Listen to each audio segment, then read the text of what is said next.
Nous en sommes restés au chapitre 3 de l'évangile de Jean et nous devons reprendre au verset 9. Toutefois, nous allons relire à partir du verset 6. Et notre étude reprendra au verset 9.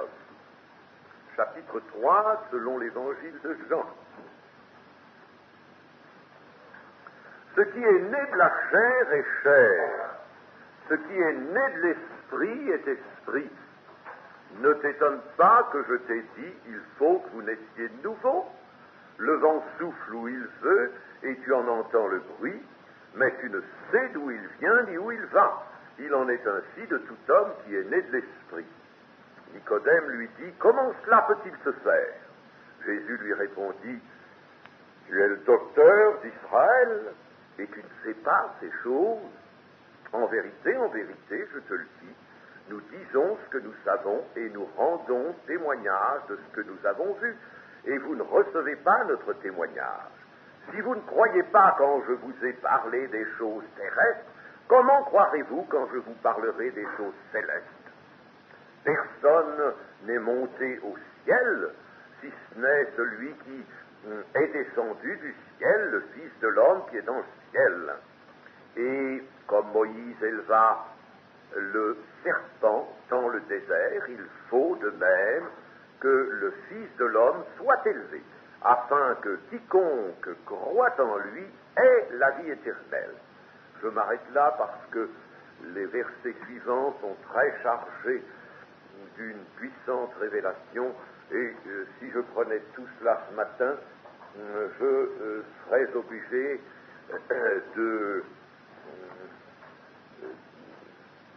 d'aller trop vite et puis de passer trop rapidement sur des choses pourtant extrêmement pesantes de sens. Nous commençons donc au verset 9.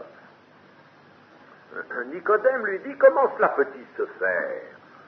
Ce que tu me dis là, c'est étrange. Bon, je veux bien une naissance d'eau et d'esprit, mais je ne vois pas du tout comment les choses peuvent se faire. Et c'est alors que Nicodème s'attire cette réponse de Jésus. Tu es le docteur. Comment toi, tu es le docteur d'Israël et tu ne sais pas ces choses? Autrement dit, tu devrais les savoir. Étant docteur, connaissant les Écritures, tu devrais savoir ces choses.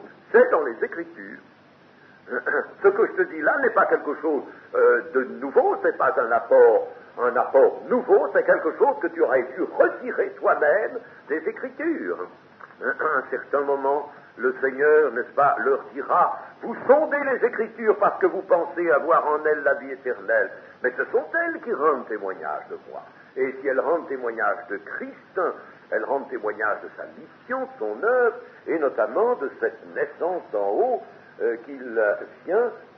dont il vient apporter la réalisation. Tu devrais savoir ces choses. Alors là, un grave problème s'ouvre. Un problème, chers amis, qui n'est pas resté logé dans le temps de ce passage de la loi à la grâce, dans le temps de la présence physique de Jésus sur la terre, mais un problème qui est toujours le nôtre. Et c'est pourquoi vous voyez qu'il faut s'arrêter sur les choses, les énonciations de l'Évangile. Elles nous sont très précieuses. Nous allons nous informer de ce problème. Donc, Nicodème, qui, il faut bien le dire, n'est-ce pas, est un homme, ce n'est pas une contestation qu'il soulève là, ce n'est pas un combat qu'il engage, mais vraiment, il ne comprend pas, il ne voit pas, c'est quelque chose de nouveau pour lui, il est venu s'informer.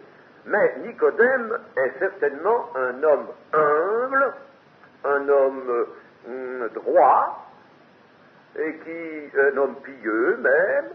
Évidemment, il est dans la pensée des pharisiens, mais c'est un homme droit, un homme pieux. Et comment pouvons-nous le savoir? Il n'y a pas d'appréciation formelle sur lui, là, ici.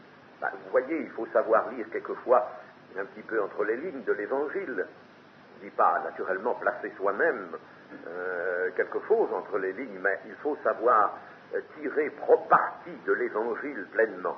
Eh bien, pourquoi cet homme, peut-on dire qu'il est droit, qu'il est humble, et qu'il est pieux, qu'il cherche sincèrement un enseignement sur tout cela? Eh bien, on peut le dire parce que Jésus va lui répondre, et lui répondre longuement. Vous voyez, nous ne pouvons même pas aujourd'hui prendre toute la réponse du Seigneur pour l'Évangile qui rapporte cet entretien. C'est une longue réponse, c'est une réponse explicitée, c'est une réponse qui contient des choses puissantes, un développement magnifique. Et cela, le Seigneur ne pouvait le donner qu'à quelqu'un dont il lisait dans le cœur la droiture. En effet, nous avons lu ceci pendant que Jésus, c'était dans le chapitre précédent, chapitre 2, verset 23, pendant que Jésus était à Jérusalem à la fête de Pâques, plusieurs crurent en son nom, voyant les miracles qu'il faisait. Mais Jésus ne se fiait point à eux, parce qu'il les connaît tous et parce qu'il n'avait pas besoin qu'on lui rendît témoignage aucun homme, mais il savait lui-même ce qui était dans l'homme. S'il avait lu donc cette hostilité, cette incrédulité tenace qu'il lira chez d'autres pharisiens, n'est-ce pas? Eh bien, il aurait dit à Nicodème, race de vipère, ou il lui aurait dit, n'est-ce pas, hypocrite que tu es. Il n'a pas hésité, le Seigneur, à le dire, n'est-ce pas? Mais là, au contraire, il lui répond avec beaucoup de douceur, avec beaucoup de patience et dans le désir vraiment de lui exposer ces choses.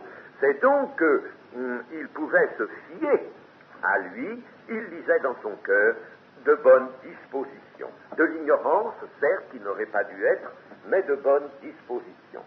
C'est toujours quand il y a des bonnes dispositions dans un cœur que Dieu répond. Mais, voyons, il aurait dû savoir ça. Où aurait-il trouvé ça? Où aurait-il trouvé cet enseignement particulier de Jésus sur la nouvelle naissance?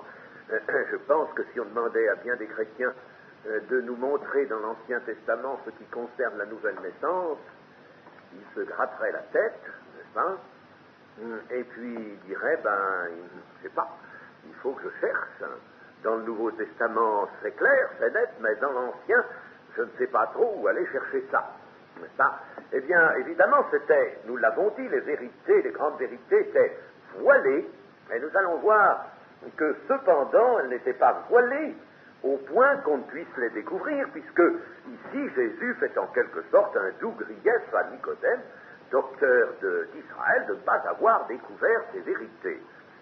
Eh bien, nous allons regarder quelques passages rapidement de l'Ancien Testament, où Nicodème aurait dû trouver l'amorce de cette vérité de la nouvelle naissance.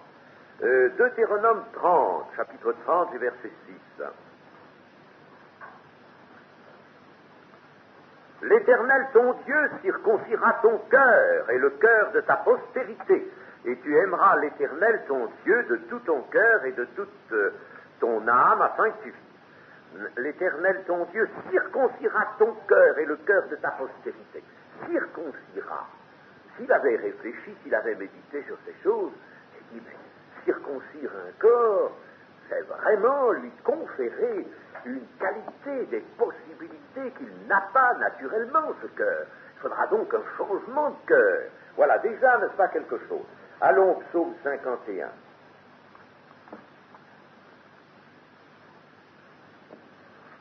Psaume 51, verset 7. Voici, je suis né dans l'iniquité. C'est David qui le dit, et ma mère m'a conçu dans le péché. Mais tu veux que la vérité soit au fond du cœur. Fais donc régner la sagesse au-dedans de moi. Purifie-moi avec l'hysope, et je serai pur. Lave-moi, et je serai plus blanc que la neige. Annonce-moi l'allégresse et la joie, et les eaux que tu as brisées se réjouiront. Détourne ton regard de mes péchés, efface toutes mes iniquités. Ô Dieu, crée en moi un cœur pur, Renouvelle-moi, renouvelle en moi un esprit bien disposé, renouvelle, c'est-à-dire fait par nouveauté venir. Renouvelle, ça ne veut pas dire, j'avais déjà un esprit pur, et puis je l'ai perdu, un cœur pur, redonne-moi un cœur pur, ça veut dire, plus exactement, renouvelle-moi en me donnant, en mettant en moi un cœur pur, un esprit bien disposé. Ne me rejette pas loin de ta face. Ça, s'il avait médité ces choses, il serait dit, David demande là des choses qui débordent la loi de Moïse, les moyens de la loi de Moïse.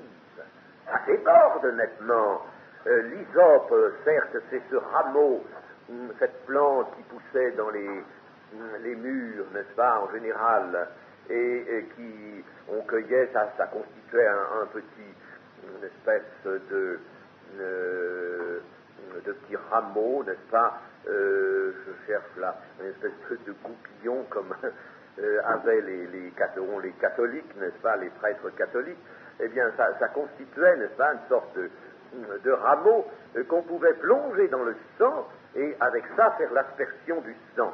Alors purifie-moi avec l'hysope, c'est-à-dire avec l'aspersion du sang. Lave-moi, je serai plus blanc que la neige. Annonce-moi l'allégresse et la joie. Eh bien, c'est bien ce que va faire le Seigneur Jésus. Je vous donne ma joie, dira-t-il. Mais ça, elle sera donnée pleinement dans la nouvelle économie. Et les os que tu as brisés se réjouiront. L'annonce du péché, de mon péché, m'a brisé. Paul dira, avant que la loi vint, je vivais, mais depuis que la loi est venue, eh bien, je mourus, par la loi je mourus. C'est cela que, ici, veut dire le prophète David. Les os que tu as brisés se réjouiront. Détourne ton regard de mes péchés, efface toutes mes iniquités. Ô Dieu, crée en moi un cœur pur, fais venir en moi un esprit bien disposé. C'était quelque chose, n'est-ce pas, qui débordait les possibilités, les ordonnances et les promesses de la loi de Moïse, qui promettait une vie sur la terre heureuse et qui promettait de longs jours, mais qui ne promettait pas plus. Et il fallait être fidèle, bien sûr, mais aussi venir chaque fois que nécessaire à la purification. Donc il y avait là quelque chose qui aurait dû faire réfléchir un docteur s'il avait eu cette foi pénétrante qui lui manquait. Et je dis bien foi pénétrante, et nous allons voir que ça peut nous manquer, nous aussi, la foi pénétrante. Jérémie 31, verset 31. Voici les jours viennent, dit l'Éternel, où je ferai avec la maison d'Israël et la maison de Juda une alliance nouvelle, non comme l'alliance que je traitais avec leur père le jour où je les saisis par la main pour les faire sortir du pays d'Égypte, l'alliance qu'ils ont violée, quoique je fusse leur maître, dit l'Éternel. Mais voici l'alliance que je ferai avec la maison d'Israël. Après ces jours-là, dit l'Éternel, je mettrai ma loi au-dedans d'eux, je l'écrirai dans leur cœur, je serai leur Dieu, ils seront mon peuple. Celui-ci n'enseignera plus son prochain, ni celui-là son frère, en disant « Connaissez l'Éternel », c'est-à-dire ayez communion avec l'Éternel, car tous me connaîtront, tous auront communion avec moi, depuis le plus petit jusqu'au plus grand, car je pardonnerai leur iniquité et je ne me souviendrai plus de leurs péchés. Ça, là-dessus, n'est-ce pas, alors ça aurait dû être tout à fait une révélation pour Nicodème, se disant, eh bien, vraiment, alors c'est quelque chose qui va venir après cette alliance. L'alliance de Moïse n'a pas donné cela, mais il faudra une nouvelle alliance que le Seigneur apportera à son peuple, certes, d'abord, à son peuple, mais il faudra la venue de cette nouvelle alliance. Il y a là, n'est-ce pas, des actions de Dieu qui ne se sont pas encore déroulées sous l'empire de la loi de Moïse. Et puis, Ézéchiel 11, Ézéchiel chapitre 11, verset 19, « Je leur donnerai un même cœur et je mettrai en vous un esprit nouveau. J'ôterai de leur corps le cœur de pierre et je leur donnerai un cœur de chair. » Eh bien, ça aussi, Nicodème aurait pu dire, reliant tous ces passages, eh bien, vraiment, nous avons, oui, un cœur de pierre, et le Seigneur n'a pas encore retiré ce cœur de pierre à son peuple. Il faudra qu'il le fasse, puisqu'il l'a promis. Ézéchiel 36, verset 25.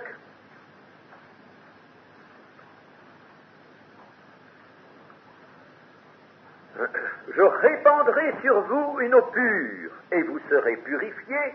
Je vous purifierai de toutes vos souillures et de toutes vos idoles.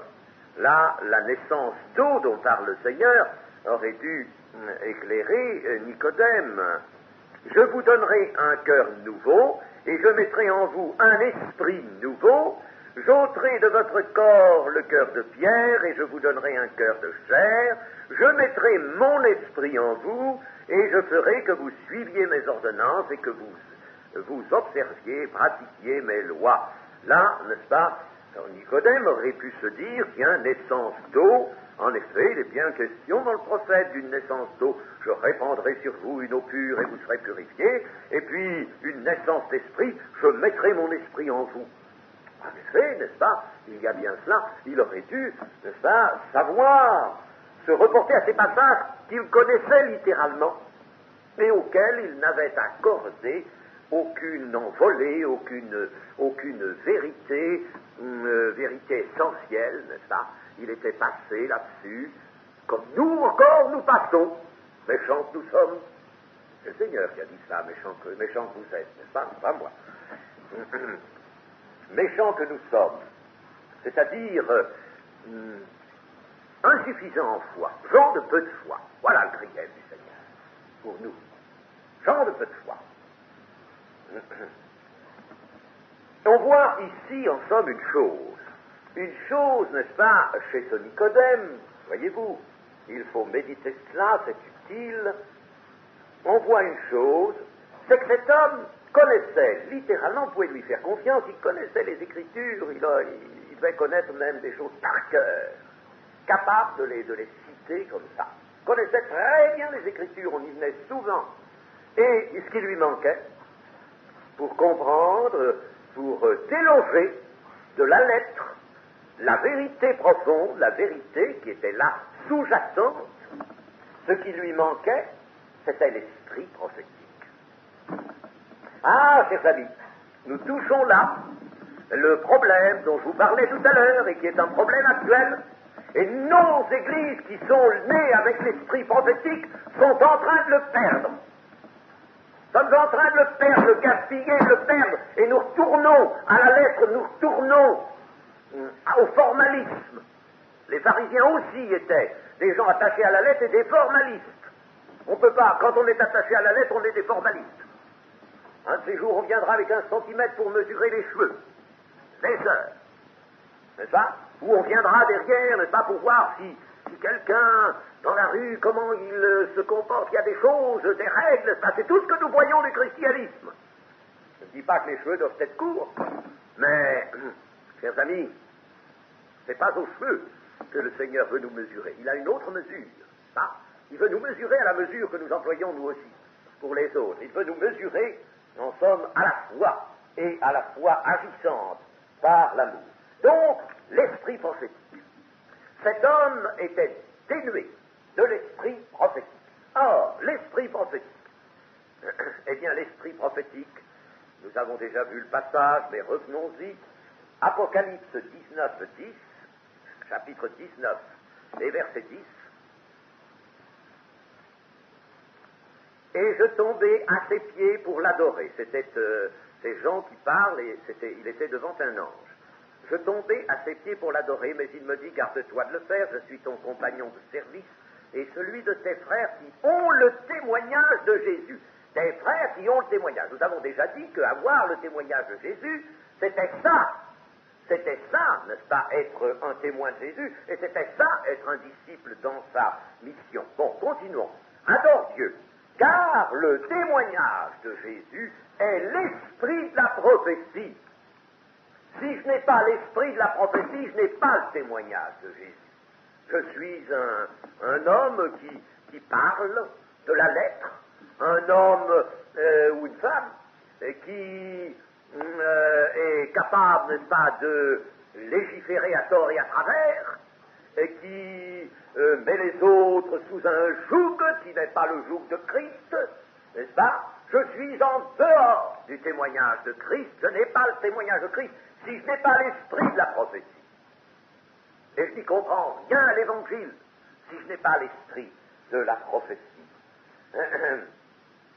Faute de cet esprit, chers amis, cet esprit-là, l'esprit de la prophétie, c'est le témoignage de Jésus, c'est l'esprit de la prophétie. Ce qui veut dire, on ne peut pas avoir le témoignage de Jésus si l'on n'a pas l'esprit de la prophétie. Et pour ceux qui ont le témoignage de Jésus, c'est ceux qui précisément étaient animés, étaient remplis, étaient imprégnés de cet esprit de la prophétie.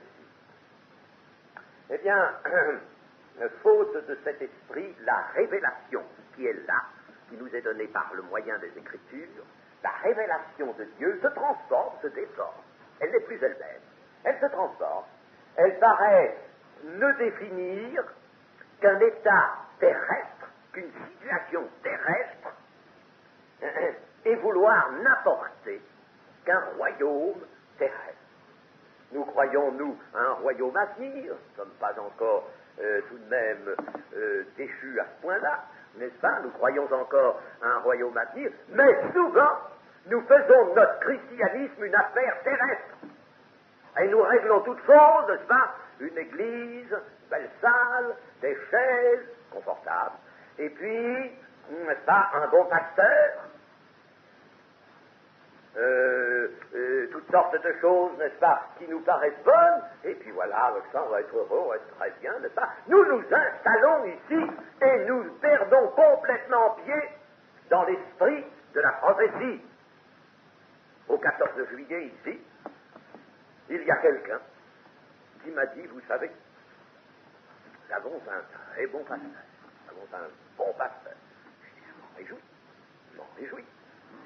Vous allez pouvoir alors grandir, vous allez pouvoir vraiment, nous allons avoir une église, vous savez, magnifique, nous allons être bien, nous allons être très bien, bon message, ils sont très bien, nous avons un bon pasteur. C'est désolant. Est-ce qu'il va être sauvé à cause de son bon pasteur, celui-là? Est-ce que c'est le fait qu'il a un bon pasteur qui va faire qu'il est sauvé? Est-ce que c'est ça qui va faire qu'il sera, lui, un témoin de l'Évangile? C'est bien qu'il est un bon pasteur, il faudrait le souhaiter à toutes les églises, bien sûr, et être attristé quand il y en a un mauvais, n'est-ce pas?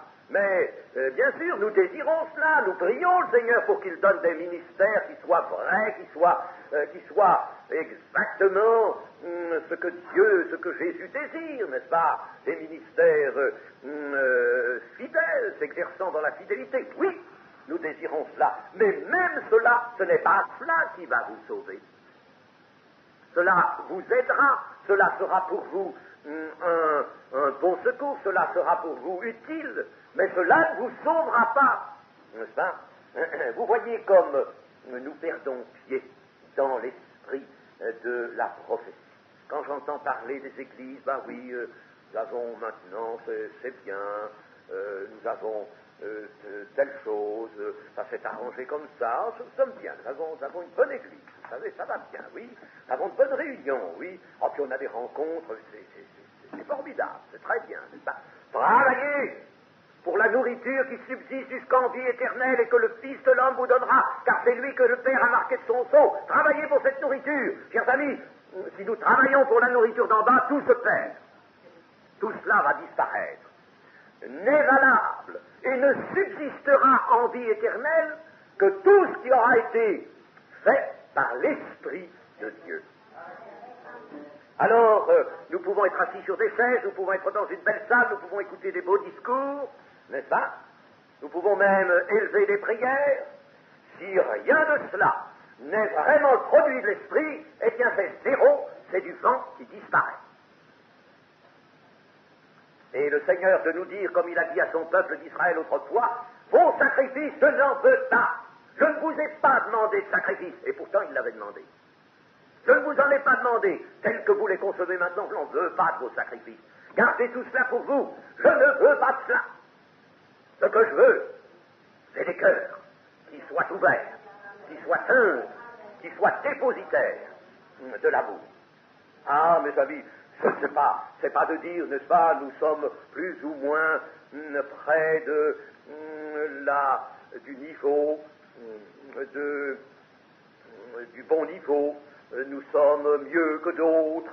Ça ne sert à rien tout cela, n'est-ce pas? Il faut savoir que ce que nous faisons, rien ne subsistera en vie éternelle que ce que l'Esprit aura fait par nous, ou par l'Église.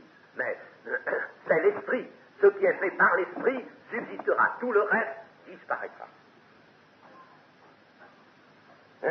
Ainsi, donc, n'est-ce pas, il nous faut l'Esprit de la prophétie. L'Église traditionnelle, l'Église de tradition, j'entends par là le catholicisme, le protestantisme et autre chose, tout ce qui est aujourd'hui Église de tradition. Eh bien, cette Église de tradition, les orthodoxes, etc., tous les mouvements même dérivés de la Réforme, ça, ils sont tous dans la tradition et quelquefois même dans une tradition absolument hors de toute sagesse. Eh bien, donc, toute cette Église de tradition, nous voyons, est tombée dans l'obscurcissement. Elle est tombée dans l'obscurcissement. Bon, ça, nous le savons. Nous le disons souvent. Disons, oh, les protestants, ceux-là, hein, on ne sommes pas comme ça, nous, n'est-ce pas? Mais attention de ne pas être comme ça. Nous sommes... Elle est tombée, cette Église, dans l'obscurcissement, et elle a voulu voir s'implanter dans le présent de la terre le royaume de Christ. Et les protestants sont là aussi. Ça. Alors ils ont écarté le millénium. L'éternité, ce sera cette petite affaire de la terre qui se sera arrangée, n'est-ce pas? Ça sera amélioré, puis à ce moment-là, les hommes vont aller dans le cosmos, ils auront élargi un petit peu la propriété, ça. Et alors, à ce moment-là, ce sera l'éternité, comme ça viendra, n'est-ce pas? Voyez-vous, ils en arrivent à ça, les protestants aussi. Les protestants, autant que les catholiques, sinon plus, ça, ils ont tous supprimé le millénium. En supprimant le millénium, ils ont supprimé le siècle à venir. On ne veut pas du siècle à venir, mais non, le siècle à venir, c'est le siècle présent qui s'améliore. Ça, voyez-vous, et les Juifs en étaient là. N'est-ce pas, c'était l'état d'esprit des Juifs. Mais c'est encore, vous le voyez, l'état d'esprit que le christianisme adopte lorsqu'il perd l'esprit de la prophétie. Alors l'Église de tradition a manqué à voir la création nouvelle qui doit s'opérer dans les cœurs pendant ce siècle-ci, n'est-ce pas? Pendant ce siècle-ci, il y a la transformation en vue d'un beau, en vue, n'est-ce pas, d'une transformation qui viendra à l'issue des jugements et qui apportera le siècle nouveau, le siècle à venir. Ah, mes amis, nous ne comprendrons rien à l'Évangile, ni dans les petites choses, ni dans les plus grandes, si nous n'avons pas l'esprit de la prophétie pour le consulter. Et c'est bien ce que l'apôtre Paul nous démontre, n'est-ce pas, lorsque il dit « Nous prêchons la sagesse de Dieu mystérieuse et cachée, que Dieu, avant les siècles, avait destinée pour notre gloire, sagesse qu'aucun des chefs de ce siècle n'a connue. » Aucun des chefs des Juifs, qu'ils soient religieux ou autre chose, aucun des chefs de ce siècle n'a connu, car s'ils l'eussent connu, ils n'auraient pas crucifié le Seigneur de gloire. Mais comme il est écrit, ce sont des choses que l'œil n'a point vues, que l'oreille n'a point entendues, et qui ne sont point montées au cœur de l'homme.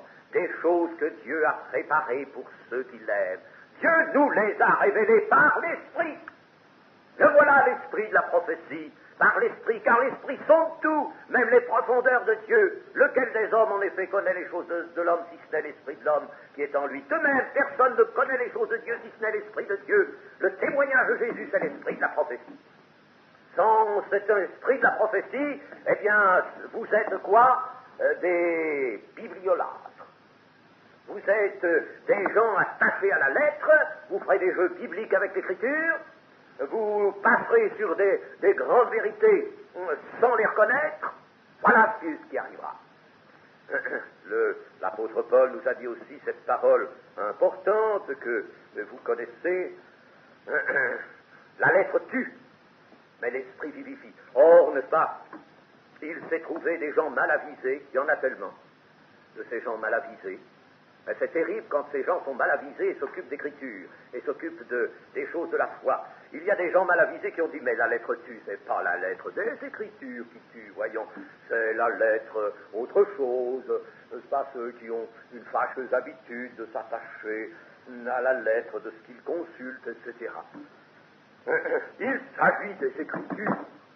Les Écritures consultées uniquement selon la lettre, n'est-ce pas? Si la lettre seule est prise en considération, si l'on essaie uniquement de faire de l'exégèse, de triturer la lettre pour essayer d'en faire sortir quelque chose, on en fera sortir quelque chose d'humain, on en fera sortir quelque chose qui n'a rien à voir avec la révélation de Dieu, on verra toutes sortes de choses, un royaume actuel, n'est-ce pas? On verra des prescriptions toutes déformées, qui n'auront aucun sens, et on ne verra pas le fond des vérités, les vérités du royaume de Dieu. On les manquera entièrement. Et chers amis, si ça s'est passé pour les Juifs au moment où Jésus venait sur cette terre, et s'il a dû dénoncer cela vigoureusement, eh bien aujourd'hui dans l'Église, je vous le répète, ça a recommencé. Alors, nous le savons, c'est arrivé jusqu'à notre XXe siècle, toutes sortes d'églises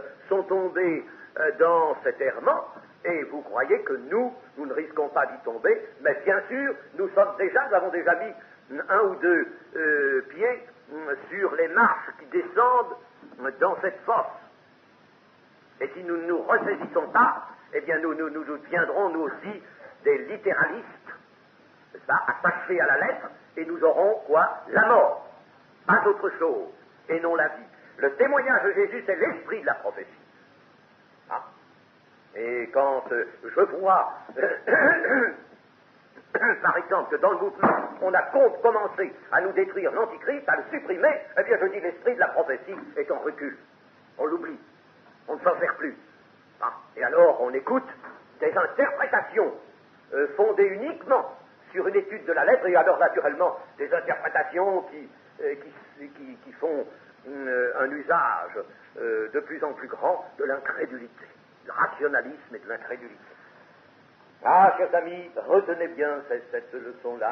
Le témoignage de Jésus, c'est l'esprit de la prophétie. Pour avoir ce témoignage, pour avoir l'Évangile, pour être capable de comprendre l'Évangile, de le vivre et de l'enseigner, il faut l'esprit de la prophétie. Si vous n'avez pas cet esprit, vous n'avez rien. Nous arrivons au verset 11.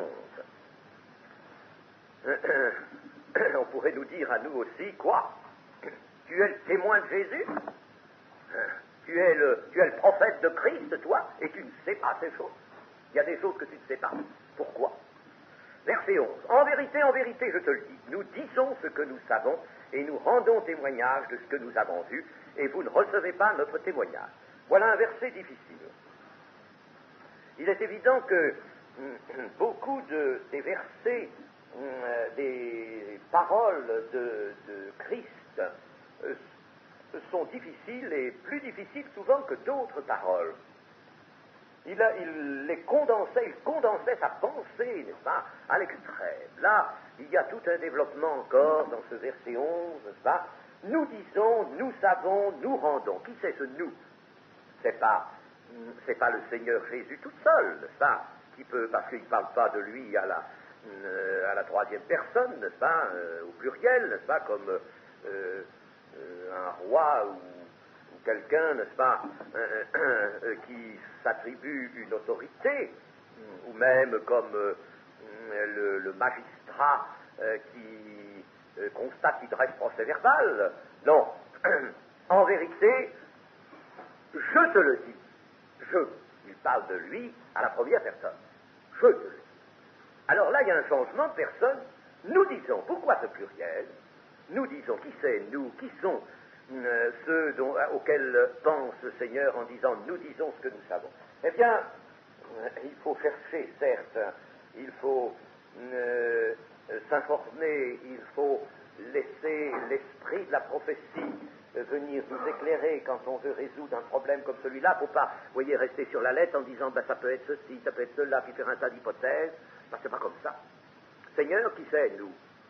Nous, comprends pas, Seigneur, je te le dis, nous disons ce que nous savons.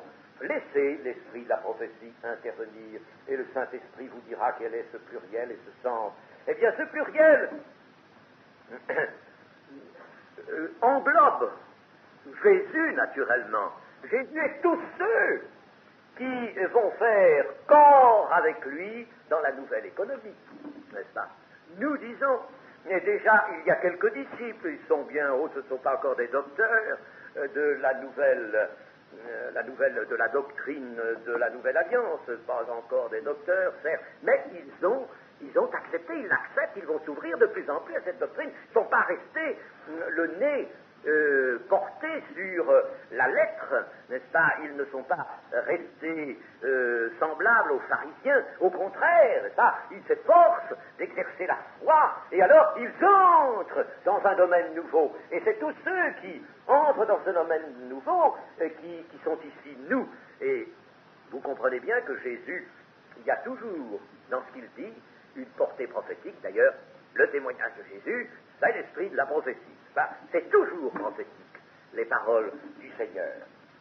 Ainsi donc, c'est Jésus et tous ceux qui vont se laisser guider par l'esprit, ceux qui, formant l'Église à naître, vont témoigner d'une révélation de Dieu, vont témoigner d'une vérité enfin mise à découvert. C'est tout cela. Eh bien, ceux-là, que vont-ils faire? Ils vont apporter un mode d'enseignement tout nouveau.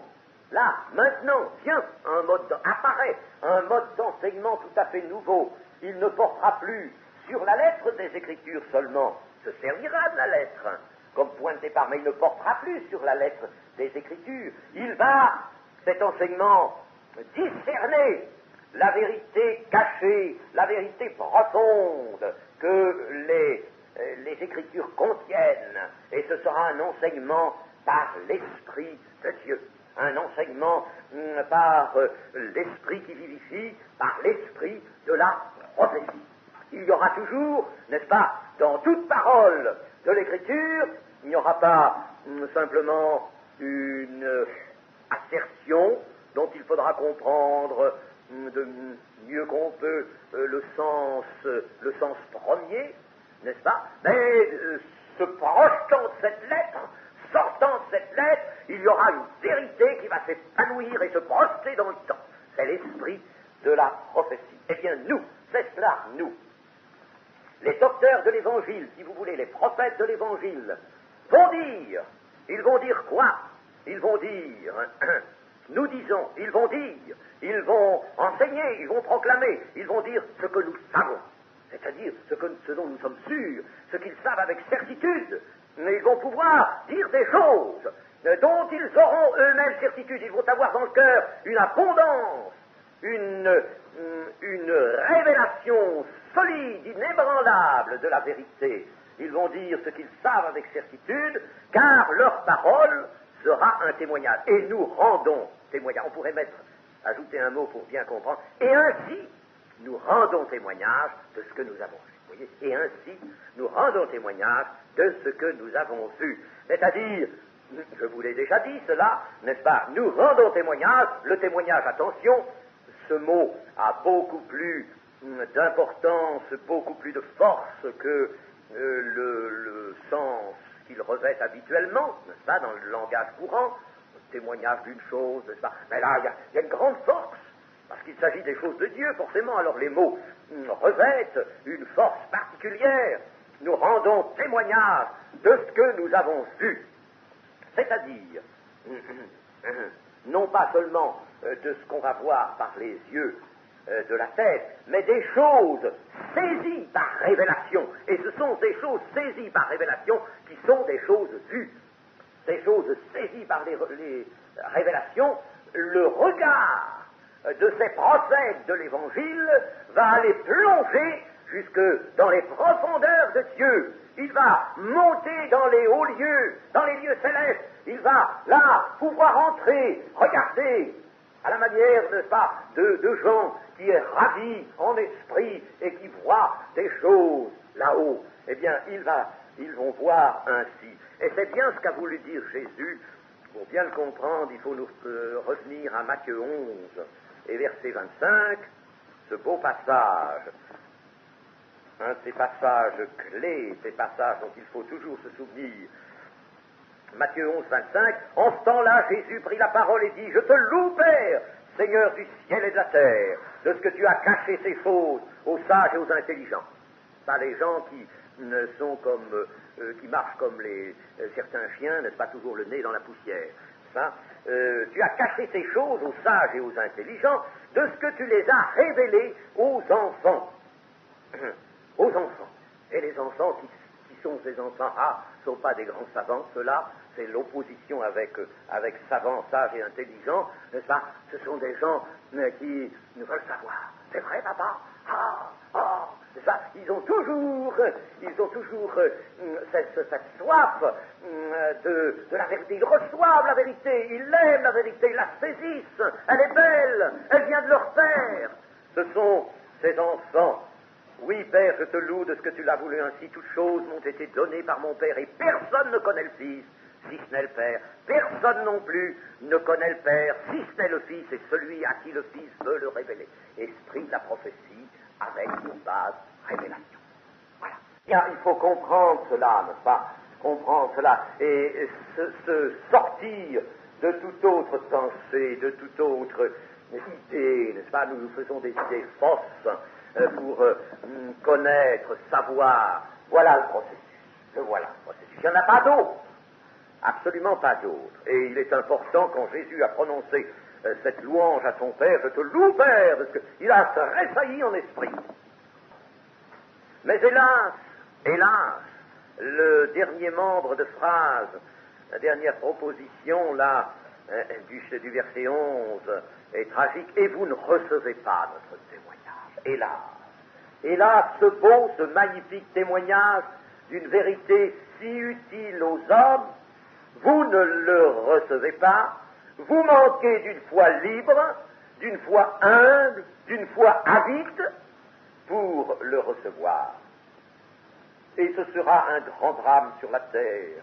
Pendant la carrière de l'Église, jusqu'au retour du Seigneur, on recevra peu, quelquefois on ne recevra pas du tout.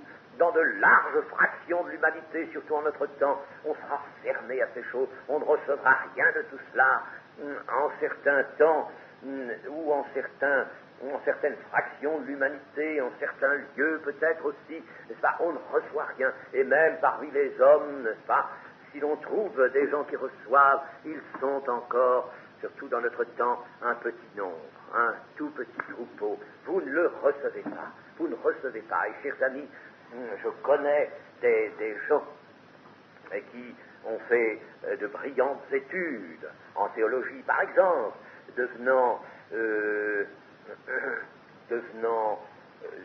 pasteur dans une université, dans une faculté de théologie, devenant même docteur, des gens qui ont même 2 doctorats, vous en trouverez dans le catholicisme, des gens qui ont un double doctorat, ce sont des gens calés, ils ont écrit un tas de choses, ils ne comprennent rien, ils n'ont aucune révélation, rien, c'est quelque chose d'extraordinaire. Monsieur Lamorte, André Lamorte, qui est un excellent ami et que j'aime beaucoup, et qui est un homme de foi, un homme humble. Il a 2 doctorats. Il a un doctorat en théologie, ce qui est une chose difficile. Ça s'obtient, c'est encore le régime napoléonien, ça s'obtient différemment des autres doctorats. Il a un doctorat en théologie, un doctorat et lettres. Un doctorat, alors ce doctorat et lettres, évidemment, d'une faculté obtenue dans une faculté de Strasbourg, faculté d'État, hein, faculté rattachée à l'université. Eh bien, Monsieur Lamorte qui a fait l'expérience de la nouvelle naissance, qui aime tant en parler, n'est-ce pas, m'a dit un jour avoir été invité dans un congrès de théologiens quelque part en Autriche, je crois. Alors, vous savez, il y a eu beaucoup de foyers de théologie, d'études très savantes, très poussées en Allemagne, en Autriche, théologie protestante.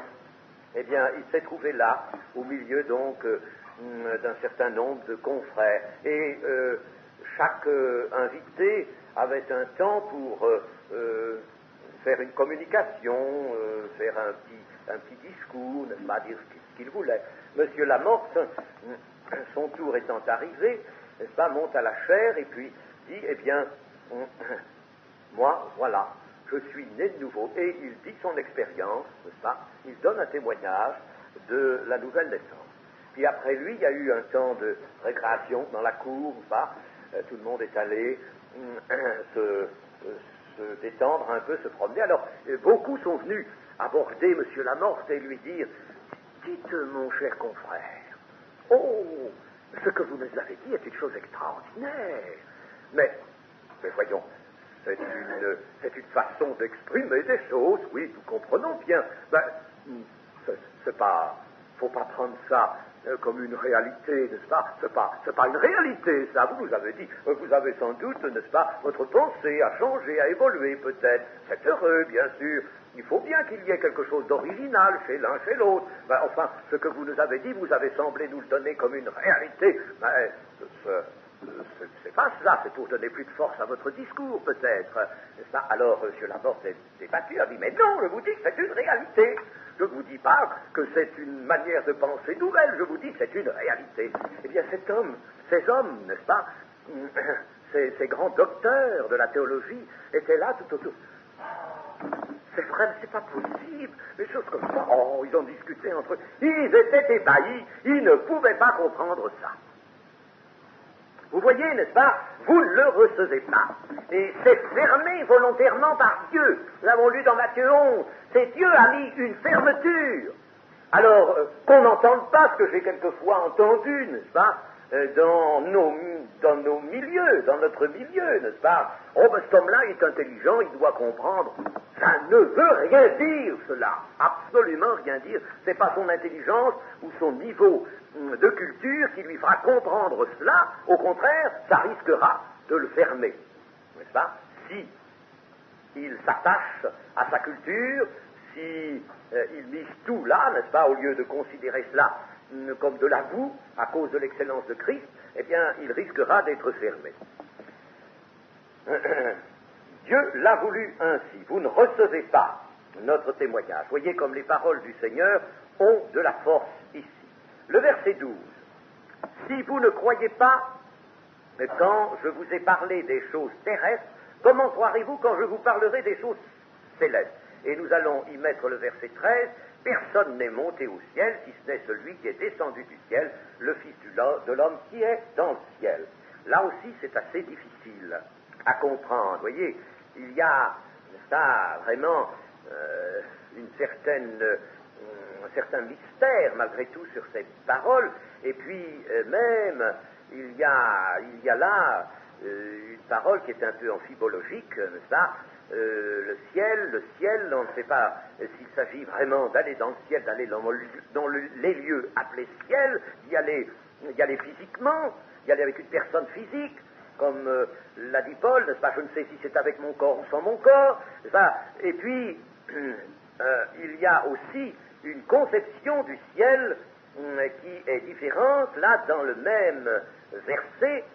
Personne n'est monté au ciel si ce n'est celui qui est descendu du ciel. Alors là, nous voyons très bien le transfert, n'est-ce pas, bien que ce ne soit pas une personne physique, mais le transfert de la parole de Dieu, qui est une personne divine, n'est-ce pas, descendant pour prendre le corps parmi les hommes. Bon, mais le Fils de l'homme qui est dans le ciel, il est dans le ciel, c'est un présent.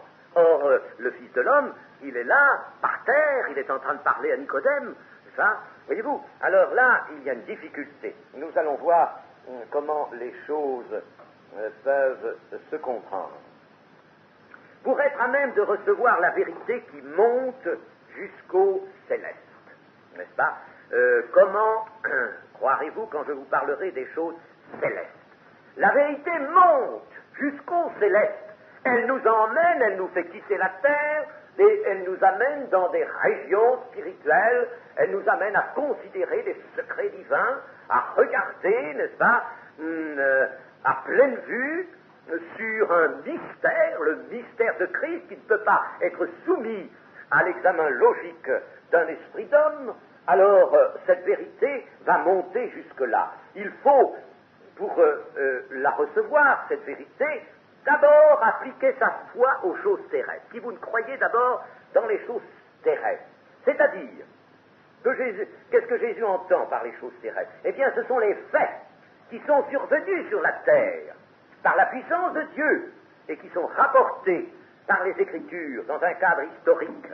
Il faut croire et comprendre ce qui s'est déroulé sur la terre et qui fait l'objet déjà des Écritures et surtout de l'Ancien Testament, ce qui s'est déroulé sur la terre. Il faut comprendre cela, il faut y attacher sa foi, et cela préparera, celui qui attachera sa foi aux choses terrestres, sera préparé à comprendre la révélation directe et sublime des secrets d'en haut, des secrets de Dieu, des choses appelées les choses célestes. Ces grands secrets, les apôtres eux-mêmes ont dit à leur Seigneur, tu nous as jusqu'ici enseigné en parabole, mais maintenant tu nous parles directement. Nous sentons bien que tu nous parles directement, et chose extraordinaire, eh bien il nous semble que nous comprenons. Ainsi, par exemple, dans les choses terrestres, il faut connaître l'état de péché de l'homme. Il faut voir tout ce que la Bible nous raconte pour nous montrer l'homme dans son état de péché, nous montrer l'origine de cette, nous instruire de l'origine de cette. Tout ça s'est déroulé sur la terre. Le jardin d'Éden était sur la terre. Tout ce qui s'est passé, n'est-ce pas, que nous avons étudié dans la Genèse, tout ça, ça se déroule sur la terre. Alors il faut croire. Si je commence dans la Genèse à faire l'intelligent, n'est-ce pas, et à dire, oh, vous comprenez, c'est une parabole, l'arbre de la connaissance du bien et du mal, l'arbre de la vie, ce sont des paraboles, ça, je vais parler de fruits, tout ça, bon oui, mais ça n'existait pas, c'est pas comme ça, non. Si je n'applique pas ma foi à ces choses, telles qu'elles me sont dites, eh bien je suis impropre, et la démonstration en était faite combien de fois, impropre à comprendre l'évangile, le reste. Les choses célestes, surtout l'évangile, eh bien je suis impropre, je me rends moi-même impropre à cela. Ainsi donc, il faut connaître l'état de péché, l'origine de cet état, la nouvelle naissance d'eau et d'esprit dont parle ici Jésus, c'est encore quelque chose, n'est-ce pas, qui est appelé à se produire pendant le séjour de l'homme sur la terre, et ça fait partie encore du cadre des actions terrestres de Dieu, n'est-ce pas? C'est encore sur la terre. Si vous ne comprenez pas ça, si vous ne vous attachez pas à cette nouvelle naissance alors que ça doit se produire pendant que vous êtes sur la terre, les choses célestes, elles resteront alors fermées. Le ciel qui est ouvert au-dessus, n'est-ce pas, de nos têtes maintenant, ben pour vous, il sera un ciel bouché. L'homme doit donc apprendre à s'appuyer sur l'Écriture et sur les faits historiques. Dieu nous instruit par une histoire. Ces choses leur sont arrivées, dit Paul. Comprenons cela, n'est-ce pas, l'importance de cette déclaration. Ces choses leur sont arrivées afin que vous croyez, pour votre instruction à vous qui êtes à la fin des temps. Ça, ces choses leur sont arrivées, elles sont un sujet, il faut que vous regardiez ces choses. Il faut croire. Et quand je vois qu'on discute, quand je vois des gens qui me disent le déluge, oh, vous savez, ça a dû être une petite mare quelque part, là, dans un endroit très bas de la terre, n'est-ce pas? Mais c'est pas quelque chose qui a pu gagner toute la terre, n'est-ce pas? Et puis on discute autre chose, n'est-ce pas? On lit des livres aussi qui désagrègent la foi, n'est-ce pas? Puis alors après, je comprends pas, je vois pas, alors on est privé de cette foi, capable de prendre son essor vers les choses célestes.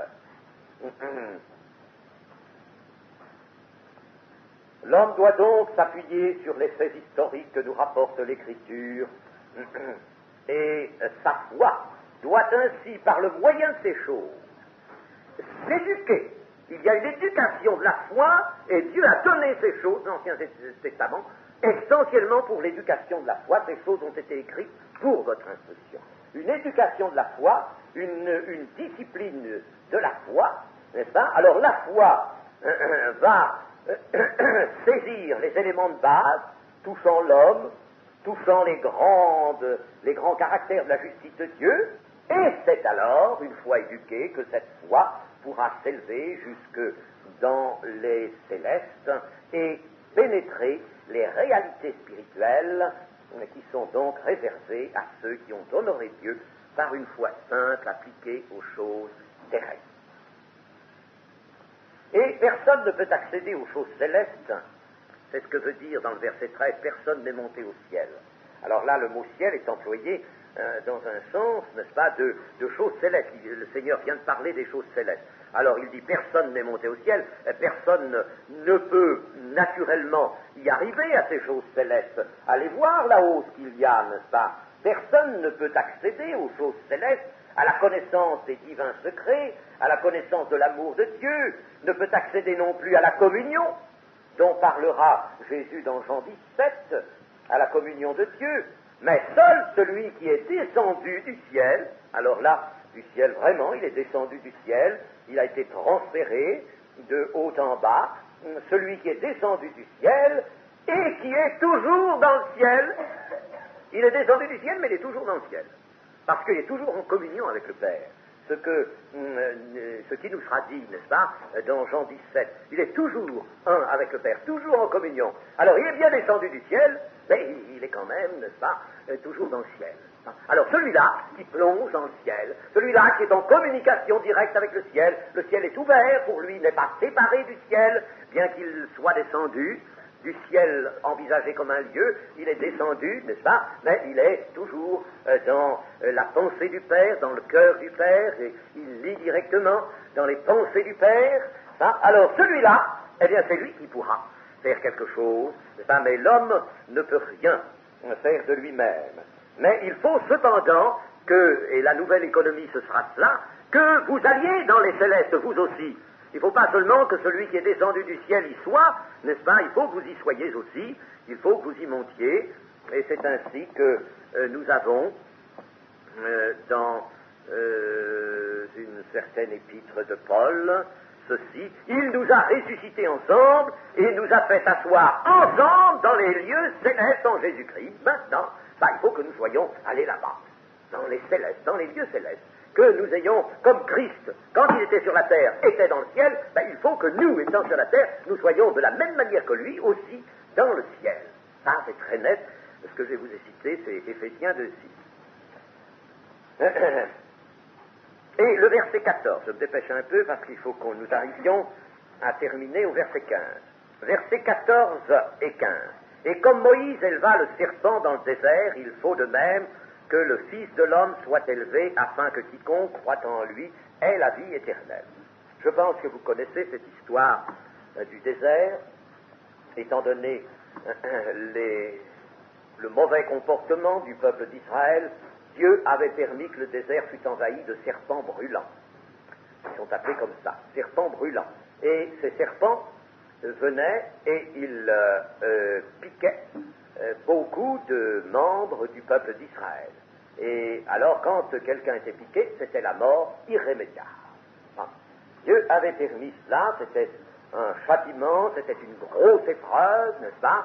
Bon, alors le peuple, naturellement, quand il est coincé comme ça, n'est-ce pas? Il ne voit plus d'issue, ces serpents, il n'y a rien à faire, ils sont là, on essaie de les faire rentrer, on empêche de leur rentrer d'un côté, ils rentrent de l'autre, n'est-ce pas? Il n'y a pas moyen de s'en débarrasser, ils sont là parce que Dieu l'a permis, Dieu l'a voulu. Alors ces serpents, alors on crie au Seigneur. Quand il n'y avait pas de serpents, criez pas. Mais maintenant qu'il y a des serpents et qu'on meurt, n'est-ce pas? On crie au Seigneur, Seigneur, Seigneur, mais sauve-nous de tout ça. Sauve-nous, Seigneur. Ah oui, eh bien, vous êtes rentrés dans le péché, dans l'iniquité. Bon, je vais vous sauver d'iniquité, mais je vais vous sauver en vous apprenant quelque chose dont il va falloir se souvenir dans les siècles à venir, et quelque chose qui va vous révéler l'essence même du salut que je donne aux hommes.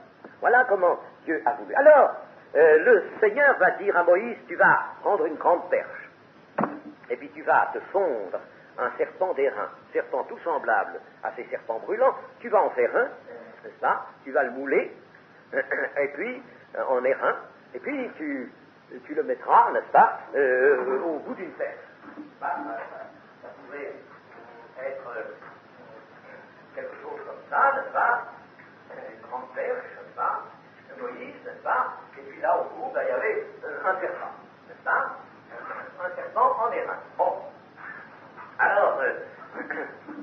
l'instruction de Dieu, c'est celle-ci. Quand quelqu'un sera piqué par un serpent brûlant, eh bien, il pourra éviter la mort à une condition de regarder dans le haut de la perche, de regarder le serpent d'airain. Voilà. Chose bizarre, curieuse, pourquoi Dieu fait-il cela? C'est drôle d'être sauvé simplement en regardant un petit serpent d'airain. Alors ceux qui raisonnaient, il y avait déjà, n'est-ce pas, une disjonction entre deux catégories d'hommes. Il y en avait qui disaient, comme si je regardais un machin d'airain, ça allait me sauver, ça allait me guérir. Non, non, c'est pas ça, il faudrait un médicament, il faudrait quelque chose, n'est-ce pas? Vous, c'est pas de regarder ça que je vais être guéri, allons, c'est pas la peine. Oh non, Moïse, il a dû se tromper, c'est pas ça que Dieu peut avoir dit, n'est-ce pas? Mais non, c'est enfantin, ça, de regarder un serpent d'airain. Mais moi, je veux pas faire une chose comme ça, moi, n'est-ce pas? Eh bien, tu vas mourir. Ça, et ceux qui ne consentaient pas à regarder mouraient, ceux qui regardaient étaient sauvés.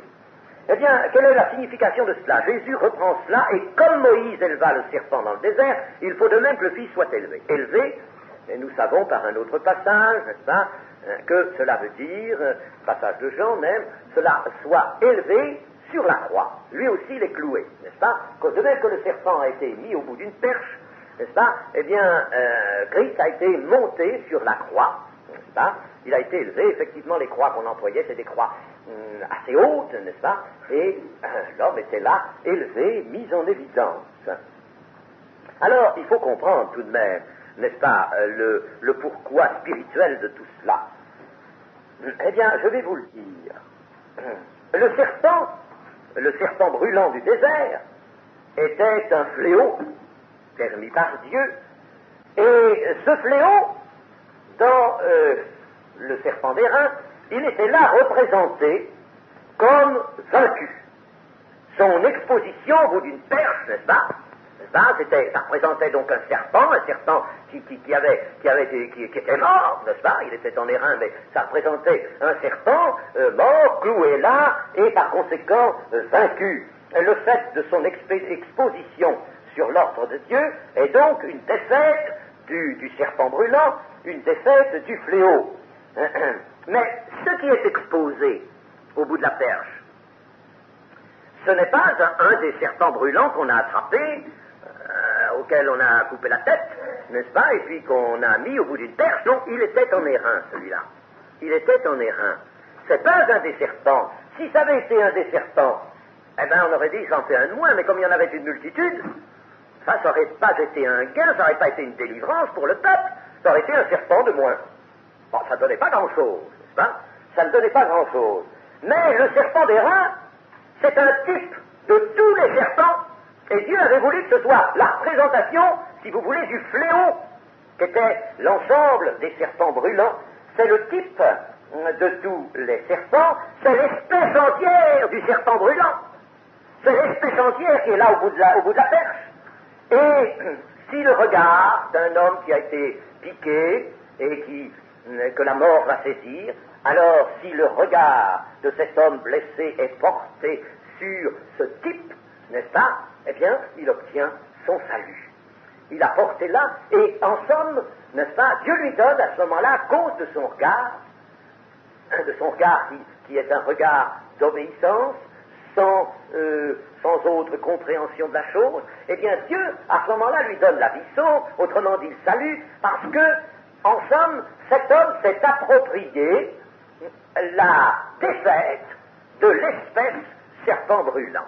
N'est-ce pas? Il s'est approprié cette défaite. Et vous allez voir l'application que Jésus en fait à son cas, à sa propre expiation. En somme, en la personne du Seigneur Jésus, le péché est exposé publiquement. Il est exposé publiquement. D'ailleurs, c'est bien ce que nous dit l'Épître aux Colossiens, chapitre 2, verset 13, vous qui étiez morts par vos offenses étiez morts. Bon, morts. Et par l'incirconcision de votre chair, il vous a rendu à la vie avec lui, en vous faisant grâce pour toutes vos offenses, il a effacé l'acte dont les ordonnances vous condamnaient, qui subsistaient contre vous, et il l'a détruit en le clouant à la croix. Il a dépouillé les dominations et les autorités et il les a livrées publiquement en spectacle, en triomphant d'elles par la croix. Elles sont livrées en spectacle, n'est-ce pas? Et ça, tout le péché que Jésus prend sur lui, n'est-ce pas, est cloué là en spectacle. Avec les conséquences du péché, tout y est. Le péché lui-même est publiquement exposé. Voilà ce qu'ont fait les dominations, n'est-ce pas, parmi le monde des hommes, les dominations et les autorités, c'est-à-dire Satan et toute son armée. Voilà ce qu'ils ont fait. C'est le monde des serpents brûlants. Ils ont fait cela. Eh bien voilà, voici quelqu'un, n'est-ce pas, qui est là, il est fait péché, il est un type, par conséquent, de ce péché. Il a pris une chair semblable à celle du péché. Et il charge cette chair, non pas des siens, il n'en a pas, mais il charge cette chair des péchés des autres. Il les prend sur lui. N'est-ce pas? Il ne faut pas oublier que Christ les prend sur lui, n'est-ce pas? Et il est le type cloué à la croix, il est le type du péché, il est l'ignominie cloué à la croix. Ça, et c'est publiquement exposé, cela. Alors, le péché est exposé, mais exposé, il est exposé comme vaincu. Il est exposé, n'est-ce pas? Après, le Seigneur dit bien, avant de monter sur la croix, Satan est déjà vaincu, n'est-ce pas? Ce péché est vaincu, il est vaincu, n'est-ce pas? Si on avait mis sur la croix un pécheur, un des nombreux pécheurs parmi les hommes, ben, ça aurait été un châtiment particulier pour ce pécheur-là, d'être crucifié. Il l'aurait mérité, bien sûr, mais ça nous le mériterions tous.